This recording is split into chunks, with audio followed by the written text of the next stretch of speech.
Good evening. In one of the most horrific murders that we've ever reported, a couple in Kerala who allegedly mutilated and killed two women in a ritualistic human sacrifice to get rich quick may have even eaten the flesh of their victims, is what the police say.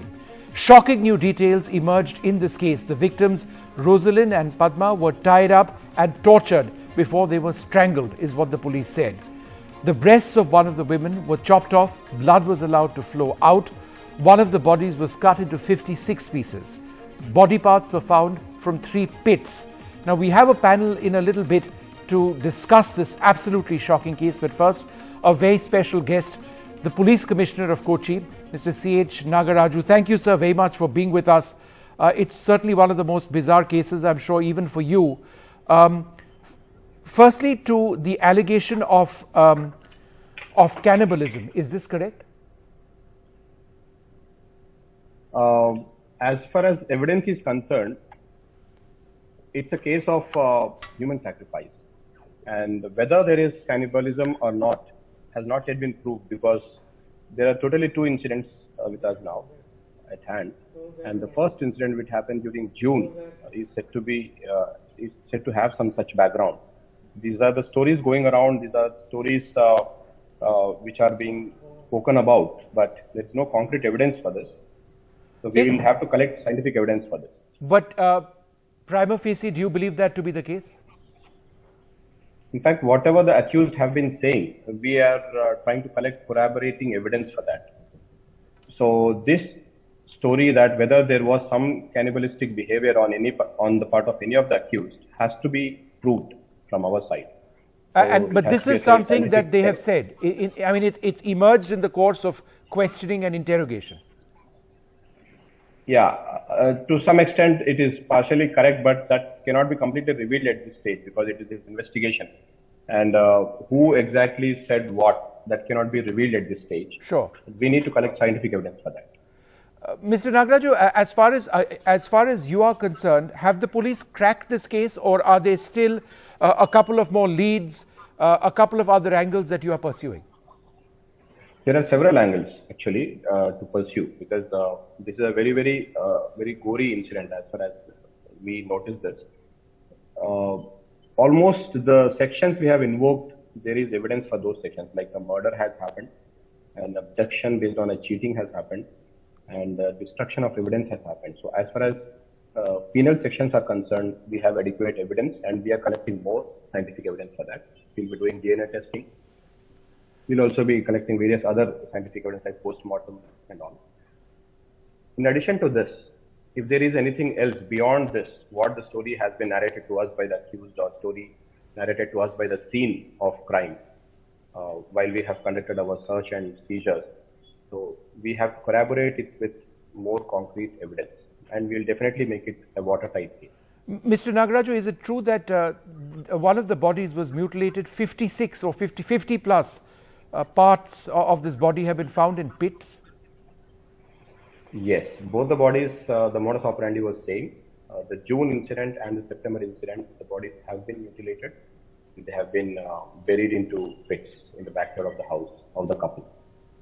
Is there evidence that those who lost their lives tragically in this were murdered first and then the bodies were dismembered, or were they tortured?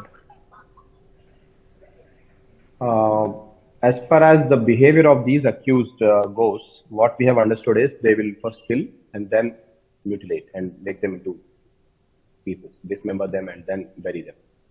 So what was the motive of the crime? Why would this man, the primary accused, want to do this?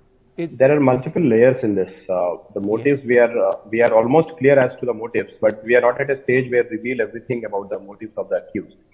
Largely, it is a case of one accused making the other 2 accused come into believing that human sacrifice is good for their financial upgradation as a ritual, and the other 2 accused falling into this trap, and the first accused, Shafi, bringing these women and conducting this because basically the intention of the first accused is different from the intention of the second and third accused.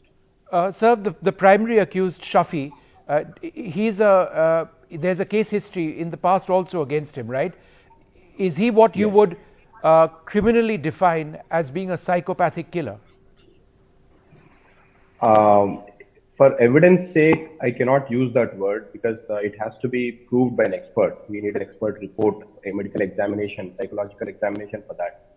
And it needs to be brought on record. But when we look at the behavior, behavior is very, very abnormal, and the kind of inflicting of wounds, the way he is inflicting wounds in both cases and one previous case, where he was also accused in a rape case of a 75-year-old woman.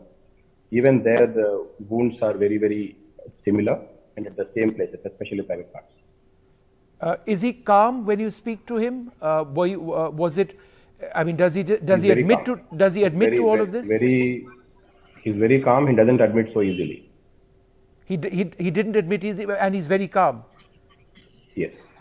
But now that you've been able to extract this information, do you believe he's telling the truth entirely, or is that still in doubt? So that is not in doubt at all. That has been proved beyond doubt. We don't depend on confessions. Mere confessions are not admissible in the court. We have concrete evidence. We have done a Indian Evidence Act 27 section. We do this recovery of the bodies based on the confession of an accused. We did that. So, sir, let's just break it down because what you're saying is important. And you know, as you've said, the motives of the accused are different. So Shafi's motive was different. I mean, it's been reported that, you know, he was gaining some sort of sadistic pleasure out of this. But for the couple in whose house the murders actually took place, one of them is a man called Bhagwal Singh, and his wife Leila. What was their motive?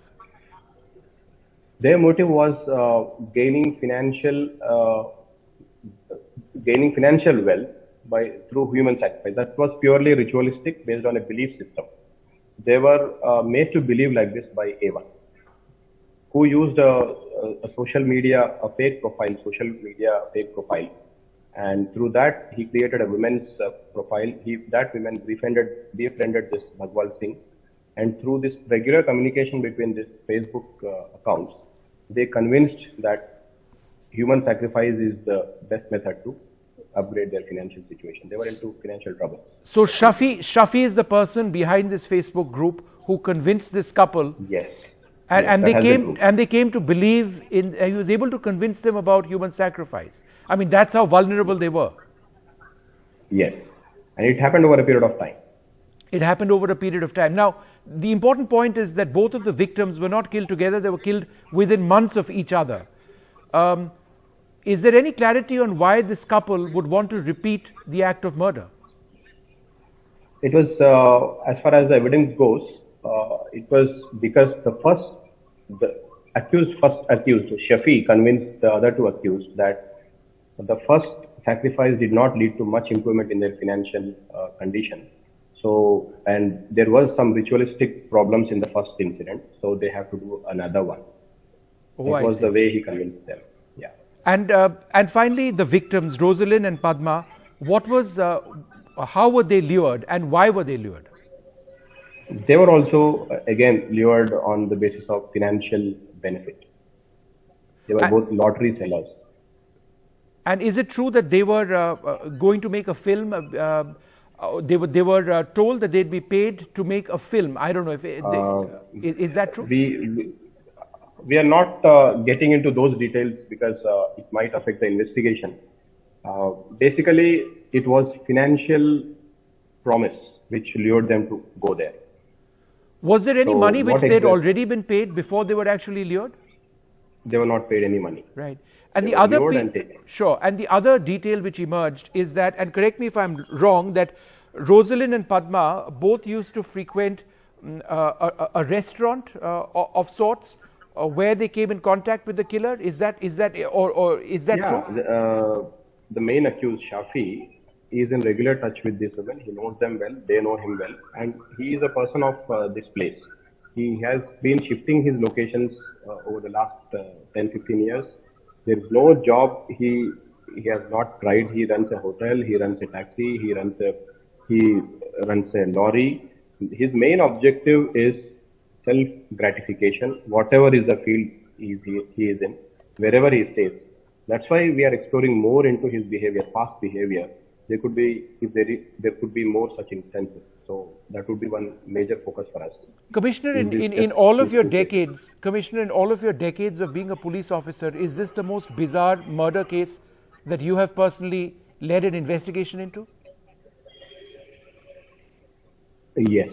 In fact, I have seen other bizarre cases, but of this kind, and especially in a literate state like Kerala, this is very, very bizarre, very rare. Commissioner, many years back, we as journalists reported the Nithari murders in Noida on the outskirts of Delhi, when there were reports of cannibalism as well, multiple murders which took place. To your mind, is this perhaps the most serious murder of its type, allegations of cannibalism, of human sacrifice, which has been reported since then? I think so. I remember you were reporting in those days. In fact, I remember you speaking on that incident also.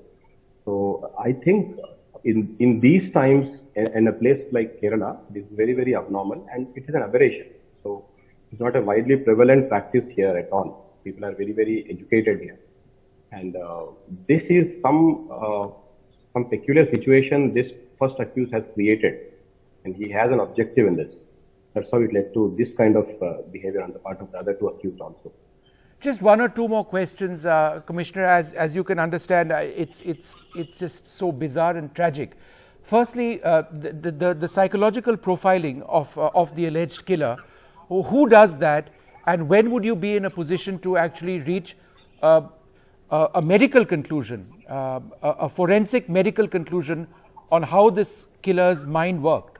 Who does that, sir, in our country?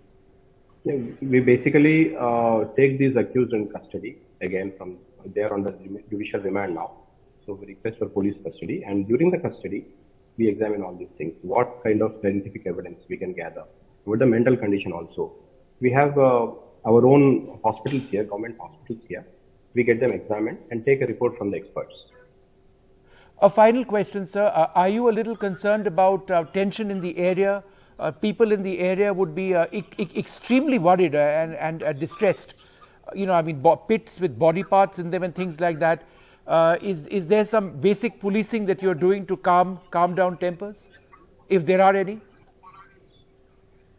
There is the concern is basically the shock. Yes, it's the shock basically. Not that whether this is happening in other places, other people are doing this. No, that's not the concern here. The concern is how could this happen?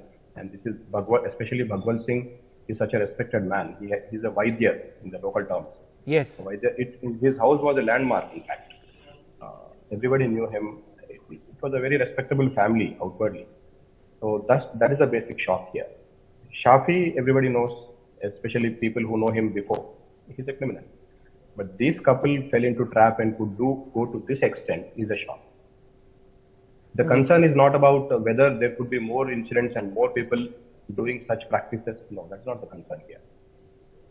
Yeah, it's tragic that an educated person, as you mentioned, Bhagwal and his wife, would end up doing this, because he's been, for example, associated with political parties in Kerala as well. So people know him. It's not that he's an unknown person. What is his background, sir?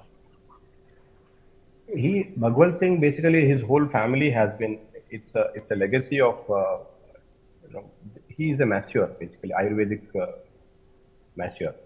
And he is very well known for treatments of various ailments, and he himself does the treatment. Right. So that's why he is very respected. Right. Well, Commissioner, thank you so much for sharing those details. I think we're all shocked about what exactly has happened, and hopefully, we can find out in some stage why exactly all of this was done. But thank you so much for sharing all those details. Thank you very much. Thank you very much, sir.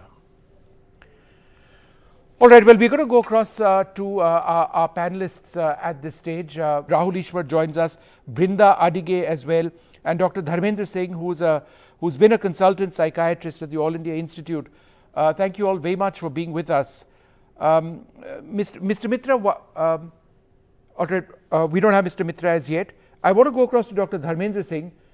Sir, why would a person, the primary accused in this case, what does it say of his frame of mind for him to have done something like this? Yeah, very good evening to all of you. Basically, the human sacrifice, if we'll talk about it, it's like offering the life of human to the god. It have been used in some cultures, but after saying that, if currently we'll talk about what was going into the person mind, basically, usually in psychiatry, we have a psychotic disorders, psychosis.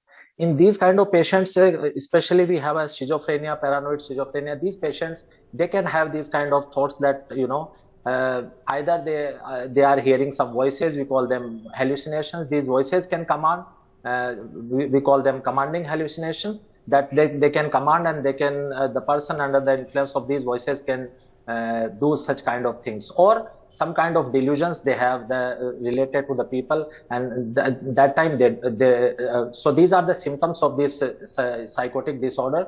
Usually people heard the name schizophrenia. So schizophrenia is like most severe psychotic disorder, but these patients usually come under the psychotic spectrum disorder. All right. But actually, what was going in his mind, that is a matter of, like investigation. Basically, we have to go through the proper psychological evaluation of the person. Then only we can comment that what actually happened and whether he is suffering or not from any psychiatric disorder, particularly, any psychotic disorder. Yep. Including schizophrenia. Sure. Brinda, I think one of the most shocking aspects of this is that the co-accused, Bhagwat Singh and Leila, were known in the area. They had a reputation in the area. And yet, despite being educated, exposed, etc., they were persuaded to carry out these murders, allegedly. Isn't that something which is as horrific as the actual murders themselves? Well, he's well known. People know about him. He has a so-called good certificate. But I also feel that was the impunity, that he has a political connection. He has all of this established for himself over the years. And the thought that he can get away with it. And that is such a serious issue that one has to contend with. And we also know that Shafi is a serial offender. Yes. He has come out on bail 2020. Similarly, he has raped a 75-year-old woman and grievous injuries on her private parts, and he's out on bail, and the police have not kept him in track. And this man has gone and told these people, lured them into it, whatever it might be. But how did these two people, the couple, assume that they can get away with something like that? That is the scariest part of it. And they have been told who the people will be, which means there is a caste and a class discrimination. These are women in prostitution, in sex work, and they won't be missed, or nobody would talk about them. And we know the state, the police is also like that. Sorry, Brinda, is that a fact? Is that something that's been established? Because the police commissioner didn't seem to indicate. No, I don't know, but they are saying that it is like that. Even if they are lottery sellers, because they are women, because they are poor, the police has not taken those cases very seriously. Now, already there was a case of missing complaint in the month of June or something like that. Why did the police not work on it? No, but they did. Brinda, and let me explain. As I understand it, the first woman who was killed, it was on the basis of their investigations initially that they were able to track down a certain phone, right, to Shafi. That's what the linkage is over here. And then a missing persons report was filed in the case of the second murder. And again, using CCTV footage, they were able to establish the household where this happened. So finding the phone of one of the victims physically, tracking it down to Shafi, and using CCTV footage, and then narrowing it down and claiming to crack the case. If indeed the police are correct, I think they need to be lauded in this case. It's I think it's tremendous policing. Brinda, if you say so, Yash. On the basis, obviously, on the basis of what's been of what they are claiming, and the fact is these body parts have been recovered. The dead bodies have been recovered. Then police should have been cautioning people. Police should have used some form of education, not because they cannot pinpoint on the person as they don't have evidence and things like that. Why not caution people? Because I think there is somebody going around doing something like this. So if you they've just recently like that, reports to us. Uncovered the evidence.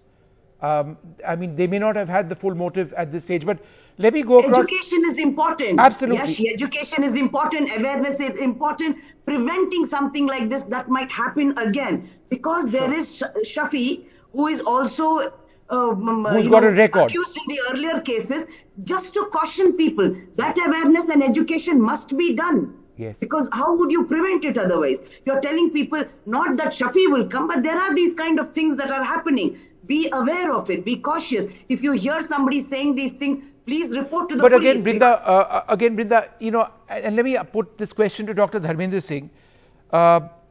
Sir, you can't really warn people, because when it comes to psychopathic killers, they may appear as schizophrenics. They may be absolutely normal and and yet commit crimes like this. And therefore, who do you warn and how do you warn? Isn't that the point? That until something like this actually emerges, you just don't know. I mean, this was a respected couple. Sir, schizophrenia is it's not a very it's a very severe psychotic disorder, one of the severe psychiatric disorder in our psychiatry. So it's difficult that we can, miss these people. Initially, if the family members, the nearby people to that person or to the patient, if they can observe, if they know that what are the symptoms, even they don't know the symptoms, some, abnormal behavior will be there, like some smiling to self, muttering to self, behavior will change. Sometimes they get irritable, they get anger outburst, they can speak some irrelevant talk, they start talking about sometime about God, or they start talking that, okay, somebody is talking about me, somebody wants to harm me, somebody wants to kill me. So there is a irrelevant talk, change in a behavior, change in hygiene, the sleep disturbance in their day-to-day life activity. So even we have a minor knowledge, or if the family members are educated, or if you have a more awareness about it, and acceptance also today, I will say, because before we were talking only about the awareness, but currently as a psychiatrist, I want to say that there is an issue of acceptance as well. So if we have these kind of things, then it's difficult to miss these kind of patients, because schizophrenia is a severe psychotic disorder. In psychotic spectrum disorder, if we'll talk, it's a most severe psychotic disorder. So it's difficult to miss it. And this is, related to the religion. Sure. So religion in every hour. Sure. Dr. Sharma, one second. I'm running short on time and I must go across to Rahul Ishwar. Rahul, your thoughts about this. On the one hand, it appears that the police have potentially saved many more lives if this was to go out of control. On the other hand, as Dr. Sharma says, that, such severe forms of schizophrenia, are we able to detect it early enough in our society for people to be warned? And I think Brinda would agree with that we aren't. That's the problem. Rahul? Vishnuji, 2 or 3 things. As a Keralite and Malayali too, as a person on ground, we are all ashamed and horrified by what happened. What happened was absolutely unpardonable. But please remember, police has done a good job. This is not a time where we should have any kind of blame game. Some people say he belongs to CPM, so be it. It doesn't matter. Whatever community, caste or religion or politics he matters is not the core point. The core point here is Kerala needs something like an anti-superstition bill. When Congress was ruling, there were efforts towards that, and it should be inclusive of believers too. See, there is a thin line between belief and superstition, and we need to draw that line in a very thick manner. We all know. I am a believer myself, being a part of many believing organizations. We all know that there are many people who are frauds in this, who are doing fraudulent activities, who are doing economic exploitation, who are doing financial exploitation. So there are some issues. So we need to have a filtering process. We need to alienate beliefs and superstition, and we need to have a war on superstition. And there are many people who misuse. Along with the criminality, we need to have strong legal action on one hand and social awareness on the other hand. I believe believers from our side will be totally up to the government, so totally open to the government if they are bringing something like this. Especially an occasion like this should be a wake-up call for us, and we should inculcate that kind of positive spiritual thinking, rational thinking, whichever name you want to call it. See, at the end of the day, beliefs are going to stay here forever. We need to rationalize some of the beliefs. We need to inculcate a questioning attitude.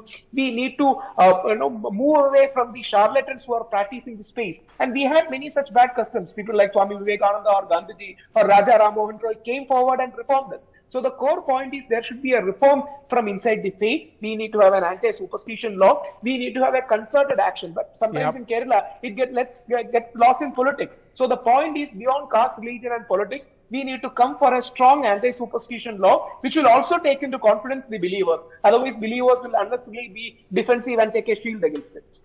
All right. Well, I'd like to thank you all very much for joining us this evening as we talk about this horrific murder of those two women in a human sacrifice. a ritualistic killing, possibly involving cannibalism as well. We'll take a short break. More coming up.